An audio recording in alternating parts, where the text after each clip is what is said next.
It's all but impossible to tell a truly original story. After over a century of cinema, it's safe to say that virtually every possible premise has already been covered. But some movies don't even attempt to be even a little original, stealing their plots almost wholesale from films that came before. Here are some classic movies that are all but carbon copies of other films. Alien. No one's claiming Alien was the first movie ever about evil aliens, but it's amazing just how much it has in common with the 1958 B movie It, The Terror from Beyond Space. Both movies have the exact same setup. A ship lands on an alien planet and is invaded by a hungry, violent monster that hides in an air shaft.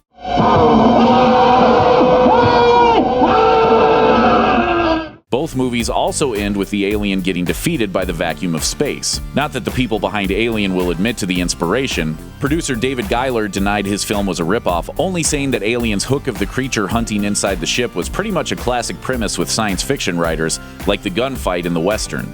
At the same time, he threw writer Dan O'Bannon under the bus, saying his original draft was terrible and nothing but a ripoff of 1950s sci-fi. As Giler put it, it wouldn't surprise me at all to learn that Dan O'Bannon stole the idea. Star Wars.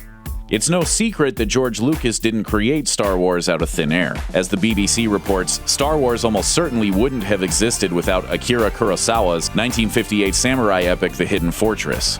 Even Lucas himself admits as much.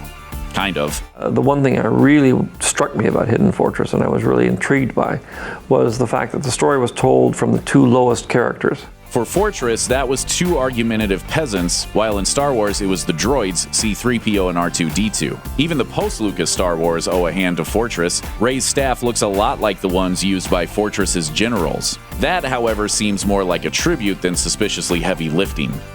A Fistful of Dollars. George Lucas isn't the only filmmaker to borrow from Akira Kurosawa, but he can thank his lucky stars that he wasn't one of the people Kurosawa sued for theft. Sergio Leone, director of A Fistful of Dollars, wasn't quite so fortunate. As explained by LA Weekly, the spaghetti western was almost a total remake of Kurosawa's 1961 samurai classic Yojimbo. Both featured the exact same story.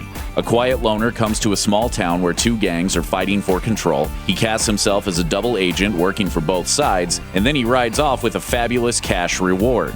Both also took the same approach to the Western genre, making it gritty and dark, turning the good guys into slightly nicer bad guys, and utilizing multiple close-ups of the characters' faces to up the intensity. The quiet loner goes without a name in both too, so you can see why Kurosawa saw red when he saw Dollars, saying, "It is a very fine film, but it is my film." According to Side B magazine, he sued Leone for plagiarism, and Leone wound up paying Kurosawa 15% of his film's royalties plus a cool $100,000. The Hunger Games. The Hunger Games is a legitimate cultural phenomenon, but it only got that way by lifting its central premise from another film. As The New Yorker points out, Hunger Games is based on the same premise as the 2000 Japanese movie Battle Royale. Both feature a dystopian society that requires children to battle each other. They're taken to a special arena, given weapons, and forced to fight until only one person is left. Plenty of people have pointed out the similarities between the two films and the books they were based on. But for her part, Hunger Games author Suzanne Collins claims that she didn't rip off anyone. When asked about Battle Royale in a New York Times article, Collins replied, "I had never heard of that book or that author until my book was turned in. At that point, it was mentioned to me, and I asked my editor if I should read it. He said, 'No, I don't want that world in your head. Just continue with what you're doing.'" If anything, the movie that the Hunger Games borrowed from the most was Spartacus. In the same interview, Collins claimed, "I was also heavily influenced by the historical figure Spartacus. Katniss follows the same arc from slave to gladiator to rebel to face of a war." Cars. Pixar movies are famous for their quality. Even their weaker offerings, like Cars, are fun and watchable. But there's a major flaw with Cars, and for once, it's not Larry the Cable Guy. I'm a precisional instrument of speed and aeromatics. See, Cars is the story of an arrogant race car who crashes in a small town, is sentenced to community service, and eventually has a change of heart and decides to live there permanently. Just passing through? Actually, I thought I'd stop and stay a while. As The Guardian mentions, this is almost exactly the story of Doc Hollywood, a 1991 movie where Michael J. Fox plays an arrogant city doctor who crashes in a small town, is sentenced to community service, and eventually has a change of heart and decides to live there permanently. Go back to Los Angeles. I don't want Los Angeles. I want you. The makers of Doc never bothered to sue Pixar, which would have been totally unnecessary anyway. The humiliation of Cars 2 was punishment enough. Disturbia. 2007's Disturbia is about a kid stuck in his room who passes the time by watching his neighbors from afar. He begins to suspect one is a murderer, and it turns out he's right. Meanwhile, 1954's Rear Window is about a grown man stuck in his room who passes the time by watching his neighbors from afar. He begins to suspect one is a murderer, and it turns out he's right. It turns out those similarities were enough to bring a lawsuit into the picture. In 2008, the trust that owns the rights to the 1942 short story Rear Window sued the makers of Disturbia, claiming they remade the story without clearing it. Whereas Alfred Hitchcock had received permission to make his movie version, Disturbia had not, despite clearly making almost the exact same movie. And yet, the court disagreed, ruling that Disturbia was an original film. As the presiding judge explained, the setting and mood of the short story are static and tense, whereas the setting and mood of Disturbia are more dynamic and peppered with humor and teen romance. Sounds like DreamWorks got the last laugh.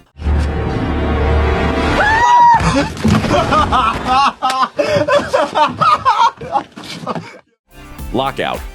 Usually, when a filmmaker steals from another movie, they pick something relatively obscure so the theft isn't immediately obvious. Luc Besson went the opposite route when filming 2012's Lockout, targeting the 1981 classic Escape from New York. In Escape, Kurt Russell plays a convict who enters a post-apocalyptic New York City, now a giant prison controlled by the inmates, to rescue the president. In Lockout, Guy Pearce plays a convict who travels to a space station, now a giant prison controlled by the inmates, to free the president's daughter. About my father. Oh yeah, I made that other bit up. Did he have a message for me? Yes, you are adopted. You can see why Escape's director John Carpenter decided to sue Besson for $2.4 million. Plagiarism can be a mighty expensive hobby. As The Guardian reports, the judge initially awarded Carpenter 85,000 euros. Besson appealed, and the appeals court increased the ruling to 450,000 euros. They decided Besson stole tons of details from Carpenter, writing in their judgment. The heroes both got into the prison by flying in a glider space shuttle, had to confront inmates led by a chief with a strange right arm, found hugely important briefcases, and meet a former sidekick who then dies, and at the end, both heroes keep secret documents recovered during their mission. Reservoir Dogs. Some ripoffs are just bad copies of the movie they stole from, but others actually improve on the original. Best example? Quentin Tarantino's 1992 breakthrough Reservoir Dogs, which according to critics, swipes several scenes from Ringo Lam's 1987 film City on Fire. Tarantino didn't steal City note for note, but rather copied the basic plot plus several scenes. Both films are about criminals blowing a major heist, and one of them winds up being an undercover cop. As the Baltimore Sun pointed out, Tarantino took several scenes, including the famous Mexican standoff where two criminals and the officer form a triangle and point guns at each other. Other scenes include a man with two guns shooting cops through a windshield, men in black suits walking through a city, and the robber learning the undercover cop's identity. What's more, Tarantino admits this lifting outright, telling The Sun, "City's a really cool movie. It influenced me a lot. I got some stuff from it." Hey, at least he's honest. As IndieWire points out, the rest of Reservoir Dogs is pure Tarantino. Visually, the two are nothing alike and both take extremely different cultural tones. The Lion King. Initially, The Lion King seemed as original as anything could hope to be. But as it turns out, Disney has been accused of swiping a lot of it from a Japanese cartoon called Kimba the White Lion. As the Los Angeles Times reported, Lion King shares almost too much with Kimba to be a coincidence. Both include supporting characters like a wise old baboon and crazy hyenas. Oh, and two goofy sidekicks. Lions eat guys like us! The film's main plots differ enough, but certain scenes appear in both. Remember when Mufasa's ghost appears in the clouds to give Simba life advice? Kimba did that too. We're supposed to help each other, aren't we? To be king was your destiny, Kimba, just as it was for your father. Also, at one point in Kimba, an evil lion named Claw assumes the throne when Kimba's away. Claw also has a scar around his eye. I have come home to take over my father's jungle.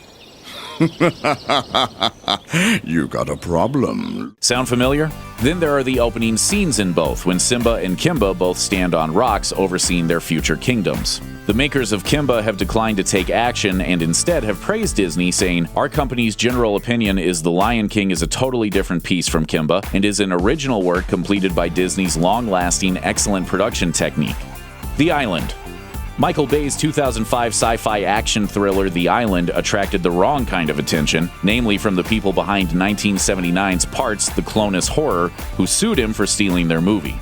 Both movies concerned a secret colony of human clones, secretly harvested for body parts. What's more, both have hero clones discovering what's happening and invading Southern California to shut down the program and expose the people behind it. Neither lit the box office on fire, but Clonus had the excuse of being an indie flick bad enough to get roasted on Mystery Science Theater 3000. Malibu Barbie is down! The Island, meanwhile, was a $120 million Michael Bay epic. One person who did see it, however, was Robert Fiveson, producer of Clonus. He noted The Island's trailer made it seem an awful lot like his movie, so he went to check it out and found over 90 cases of overlap, which he detailed in a lawsuit. As he told Variety, it's beyond the premise, it's specific characterizations, it's specific lines, shot compositions, and sequencing. Suing was apparently the right idea as Bay settled out of court reportedly for 7 figures. Though compared to the 8 figures The Island lost at the box office, 7's not so bad. Thanks for watching. Click the looper icon to subscribe to our YouTube channel, plus check out all this cool stuff we know you'll love too.